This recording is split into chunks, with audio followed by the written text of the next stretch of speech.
So yun guys, meron tayong dumating na order. Galing siya sa Shopee. Yan. So yan, unbox natin guys. Ang plastic lang kasi hindi yan na naka-box. Tingnan natin kung anong naman ito guys. Try natin din kung may pa-convert natin sa Sniper 155. Yan, tayo matusok. Yun o, kapal ng balot sa bato galing na seller ng Shopee. Ang ganda ng pagkakabalot niya guys. Kung mapapansin nyo, balot ng balot, parang ayaw pabuksan sa atin. Yun o. Alright, so meron tayong in-order na Malaysian Fender Slim. So ngayong araw, susubukan natin kung pwede natin i-install sa Sniper 155. So tingnan natin guys kung magkaka-piggyback ang Malaysian Fender. Yun o, ganda. Okay, so tara na, install natin. So yun guys, try natin na ikabit to. Order natin, lumating na galing sa Shopee. So yun, babaklasin na naman natin siya. Walang sawang baklas. Try natin kung magkakai yung Fender na yan. Ayun nga sa mga subukan di ba guys. So tanggalin nyo lang yung 4 na bolts dito sa ilalim. Hindi natin kung ano pwede natin i-convert. Ito guys talaga lang maganda naman ha. Gusto ko lang din i-try yung ibang pyesa ng Sniper 150 sa 125. Kasi marami siyang pyesa na plug and play. Like nga nung yan, mugs, lever, or filter, ignition coil, spark plug, same sila. Monoshock, same din.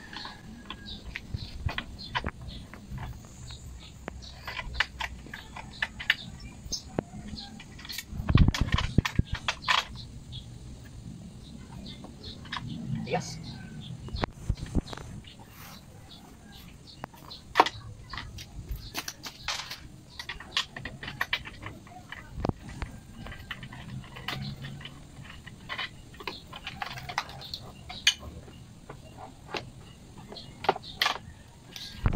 Alright, so yun. Kung pwede. I think pwede siya. So, magbubutas tayo sa palagay ko. Naku po.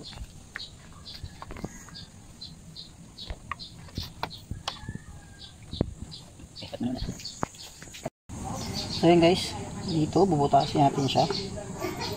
Yan, gamit lang kayo ng kutsilyong matulis.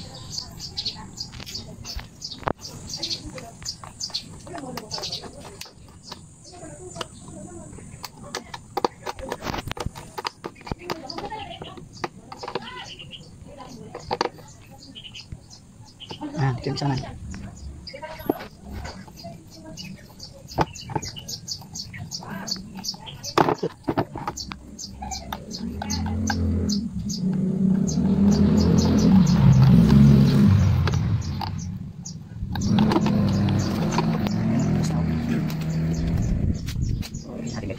Shit. Sabay ko kasada. Diba? Ito? Hindi. Nakababa. Yes na. So yun guys, medyo lapat. So kailangan natin putulin. Ito. Pinamit ako ng lagaring bakal. Tapos sinukot po. Banda dito sa unahan ng butas. So 4 yung butas niya guys. So kailangan tabasin mo pa ganoon saka dito. Kasi guys, mapapansin nyo tumatama siya dito eh. Yan. So kailangan natin putulin guys. So yun. Ito, pinuputol na natin guys. Uy, nabasag. Joke lang. Diba, kabila naman.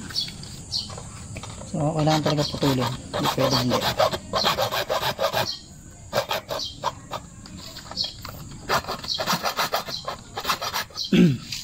Ayan, medyo mahirap putulin guys.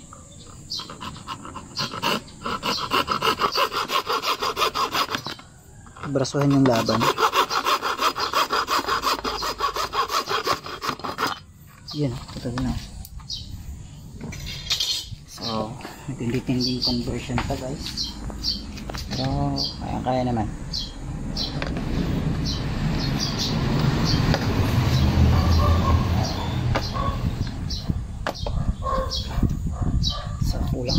Isang side.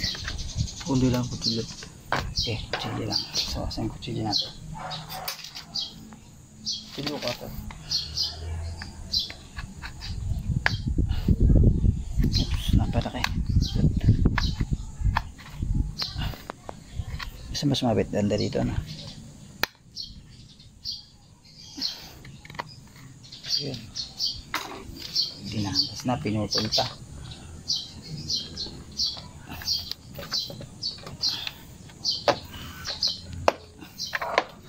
Yun o. Yun o.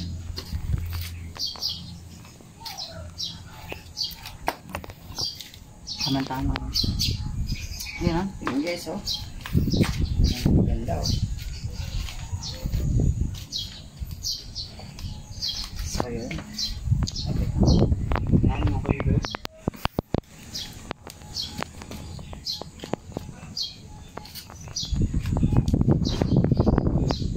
Purma, linis. Okay. Muna.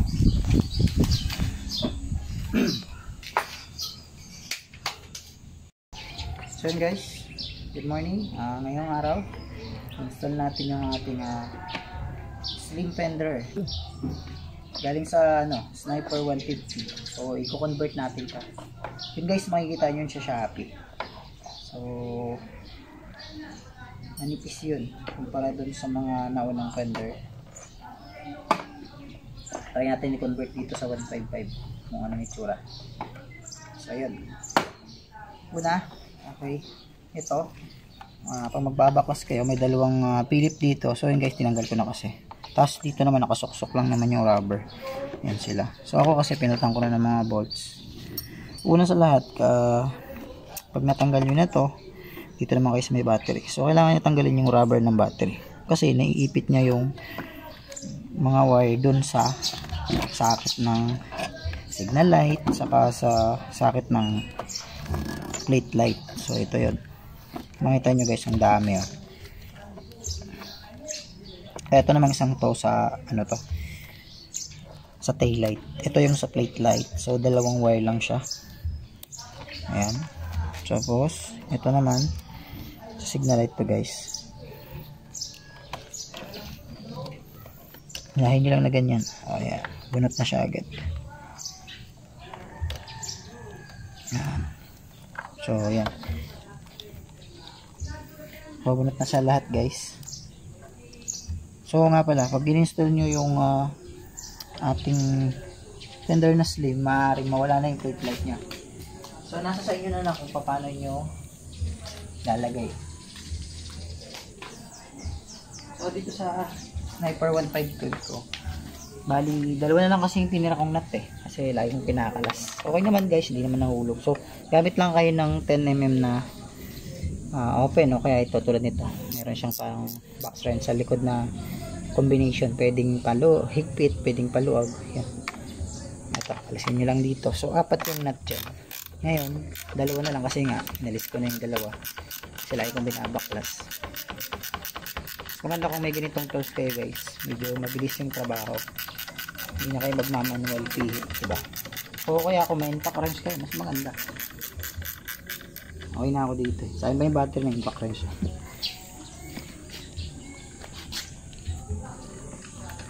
Ayun, isa na lang ha.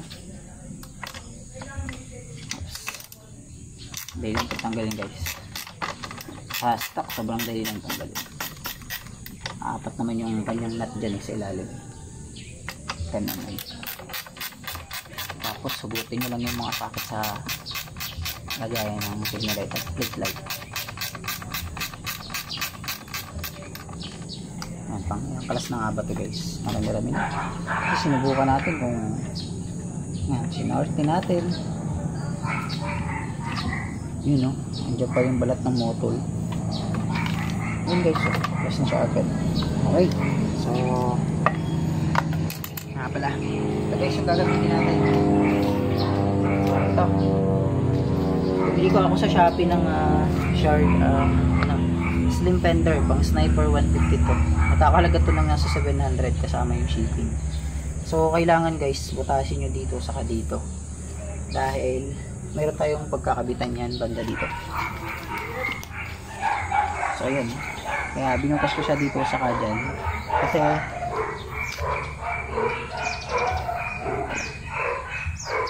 lalagay natin dito guys.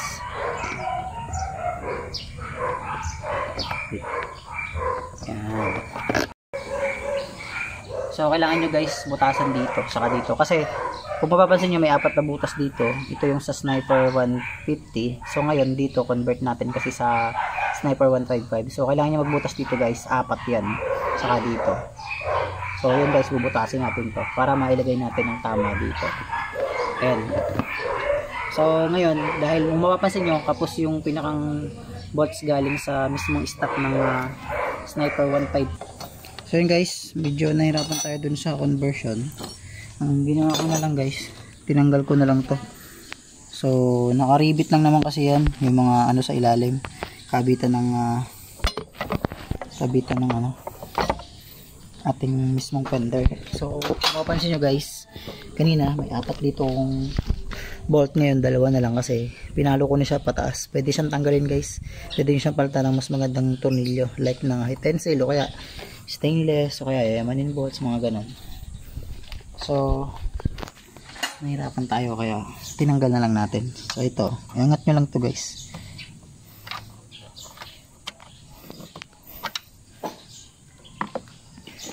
Matigas. Kailangan natin na sisihin natin ng konti.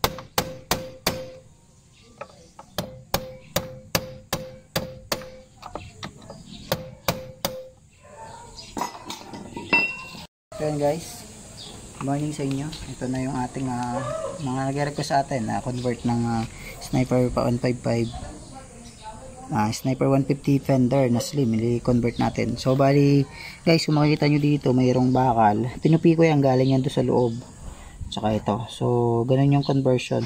Kailangan yung pinakang bolts niya na 4 sa ilalim, yung pinakadulo itutulak ninyo. Yan, pinupi ko siya. Ayan na. So dalawa lang, kung mapapansin nyo, dalawa na lang natira, diba?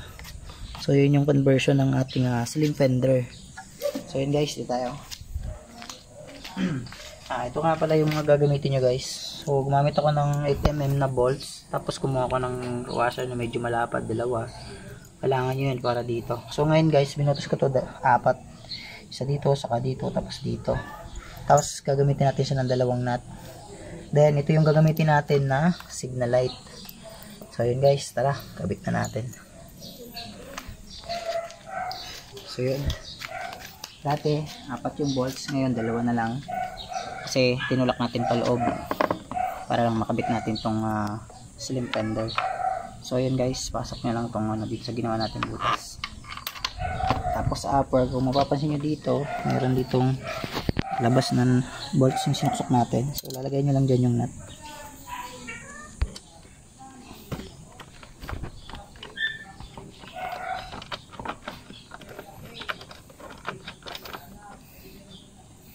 Okay, sa kabila naman tayo.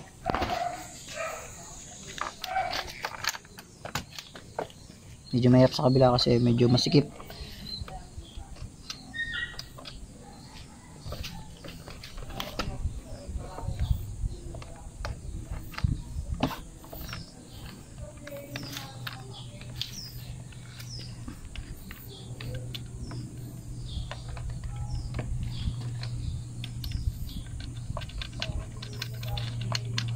So yun, kabit na natin.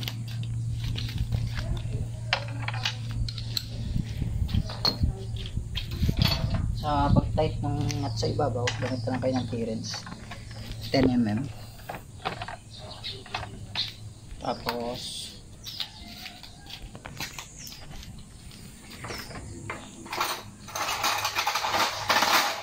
kontrahan nyo na lang siya ng kahit open sa ilalim na 8 din. Pwede na siyang i-tight.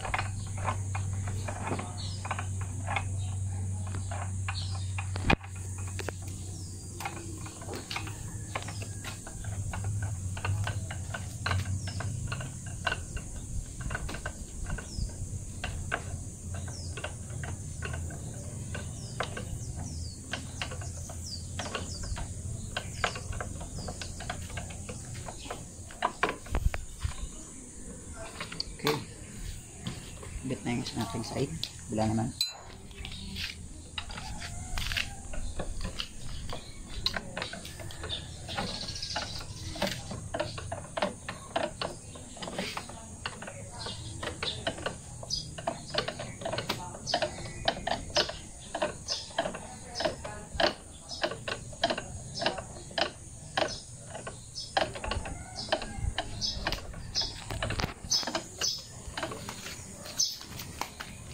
So, hindi pa yata pantay.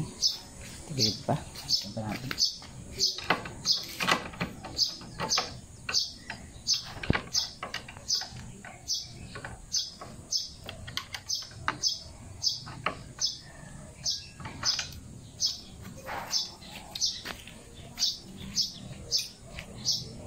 So, yun. Okay na siya, oh. Tibay na. Tapos, balik nyo lang yung nut na dalawa dito sa ilalim. Yung stock nut niya.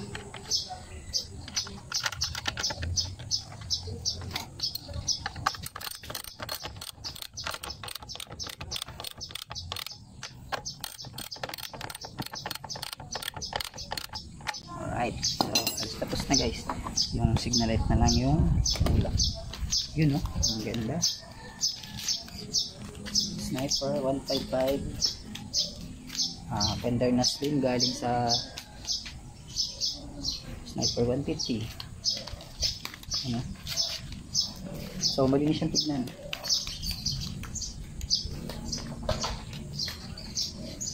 Ngayon ikabit naman natin yung signal light. So tignan natin kung saan siya maganda position.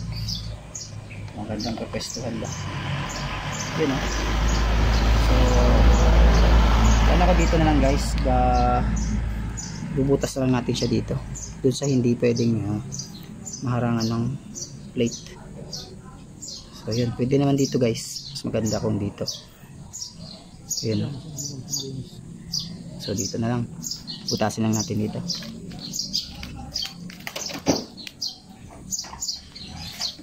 Kaya yung ating barena. Mahaba yung barena natin. Bunot.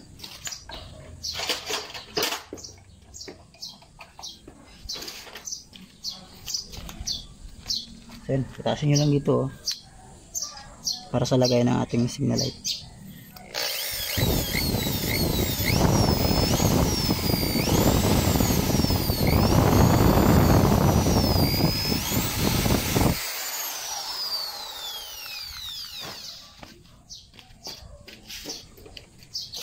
Testing natin kung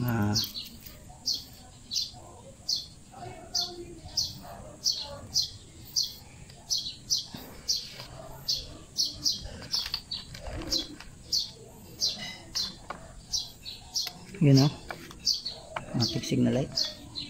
Diyan natin lalagay. So kung tatanungin yung ang presyo nga pala nitong signal light is 150 pesos lang. Nabili ko lang to dyan sa mga shop. Mura lang to guys. LED na siya. Saka dual na yung ano niya, pinakang lens na nag-direct na pinakang umiilaw. So meron siya dito, saka dito. Kaya nung napapansin niyan sa daan, malakas yung ilaw niyan.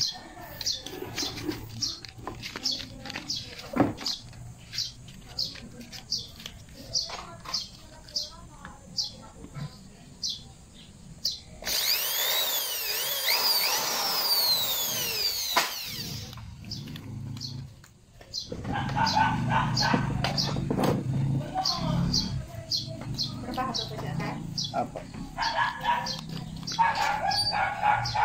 So, click natin yung sa right side.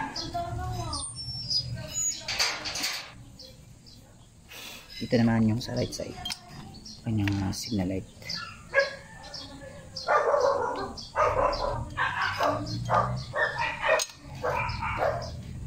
Yun. So, katay lang natin ng konti kasi tagilid. Yung pinakang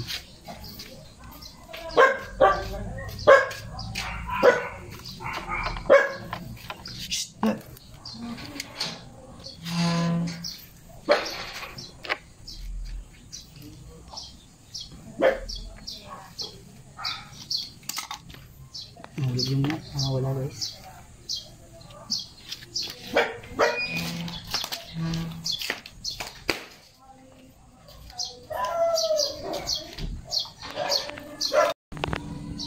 So yun guys, so itatry lang natin muna.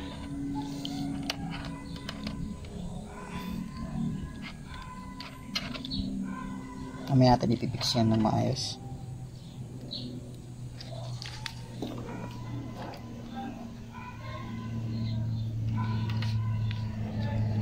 Gumagana na eh. Gumana na? Kulitin mo.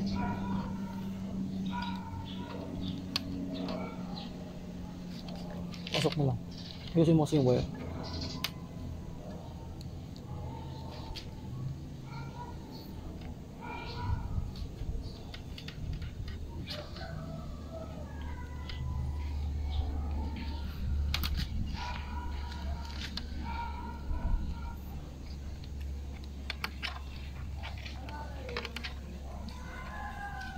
Ito na.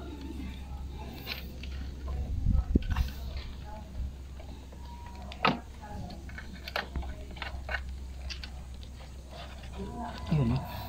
Tigas. So, yun.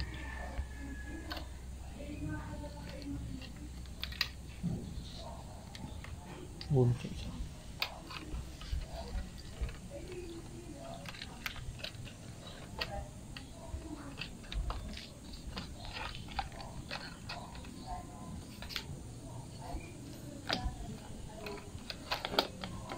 So yun guys, ngayon natin ipipix.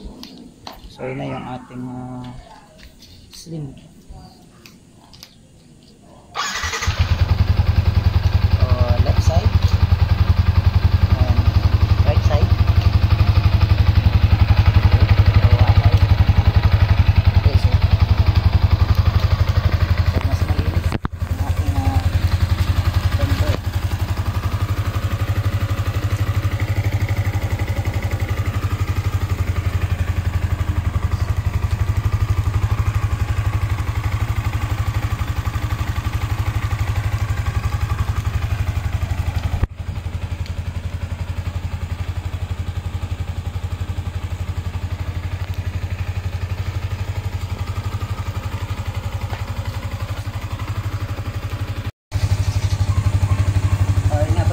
So shoutout nga pala dito sa tatlong to guys. Kay Ked Motiventure at saka kay Ked Mark Radios. Shoutout din kay TV Panyo Moto. Saka pala kay Doc Wake at kay Master Sandres, kay Pare Laki Tan, saka kay Awin Masalonga. Shoutout sa inyo. Saka kay Paps Anthony.